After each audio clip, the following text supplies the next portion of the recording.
merci de la question. Dans la mise en œuvre de ce projet-là, nous avons apprécié deux aspects. D'abord, l'aspect méthodologique.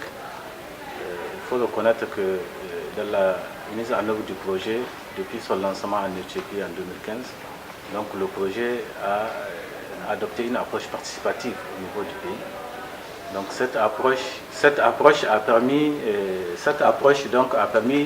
d'impliquer tous les acteurs au niveau national du pays, toutes les parties prenantes. D'ailleurs même il y a eu l'identification des acteurs, donc des parties prenantes. Donc on a impliqué tous les acteurs. Nous avons impliqué les acteurs régionaux de ce projet et c'est ce qui a permis vraiment que les résultats de ce projet soient vraiment des résultats qui sont reconnus pour tout le monde, pour tous les acteurs du projet. Donc voilà, ça c'est le premier aspect. Le deuxième aspect, c'est la carte socio-rurale. Donc cette carte qui a été éditée, qui compose le Niger en 11 zones agroécologiques, c'est des zones où donc les équipements, le mode de vie des populations a été regroupé. Donc les populations ont le même mode de vie, le même système d'exploitation, ainsi de suite. Donc c'est ça, et ça c'est très important pour notre pays, qui a vraiment une caractérisation agroécologique un peu particulière, c'est un pays sahélien, nous le connaissons, et vraiment ça c'est très important. Ça c'est un aspect que vraiment nous avons apprécié pour le Niger, par rapport à la carte socio-rurale.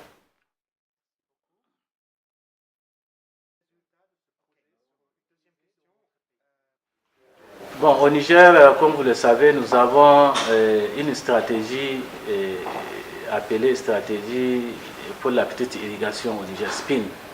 C'est une stratégie donc que le gouvernement a bien voulu adopter en 2015 et qui comporte vraiment un certain nombre d'aspects.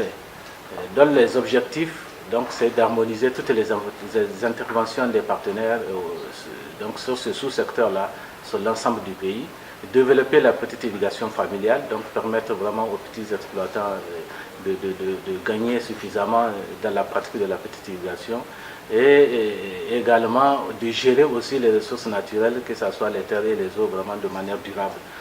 Voilà les grands objectifs. Dans cette stratégie-là, nous avons, outre les différents outils qui ont été élaborés, le plan de renforcement des capacités, les plans de renforcement de capacités, les leptines qui est en cours d'élaboration. Nous avons donc nous sommes en train d'élaborer le memento de la petite irrigation. Donc le memento de la petite irrigation, donc c'est un ensemble d'ouvrages, de documents qui comportent tous les aspects technico-économiques sur la petite irrigation. Dans ce memento-là, il y a un module qu'on appelle caractérisation socio-économique de la petite irrigation, caractérisation des zones liées à la conception des ouvrages et puis à l'exploitation. Donc c'est ça que nous pensons que nous voyons, le lien entre la carte socio-rurale et puis ce module de choses. Parce qu'avec la carte socio-rurale, nous avons identifié les zones qui ont le même type, le même mode de vie sur le plan socio-économique. Et maintenant, avec la caractérisation des zones, la conception des ouvrages, nous allons sur chaque zone savoir quel est le type d'ouvrage qu'il faut adopter à telle zone en fonction de leur mode de vie. Et c'est là le rapprochement que nous voyons vraiment très étroit entre ce module-là de caractérisation, de conception des ouvrages et puis cette carte socio-rurale que nous avons établie pour le Niger.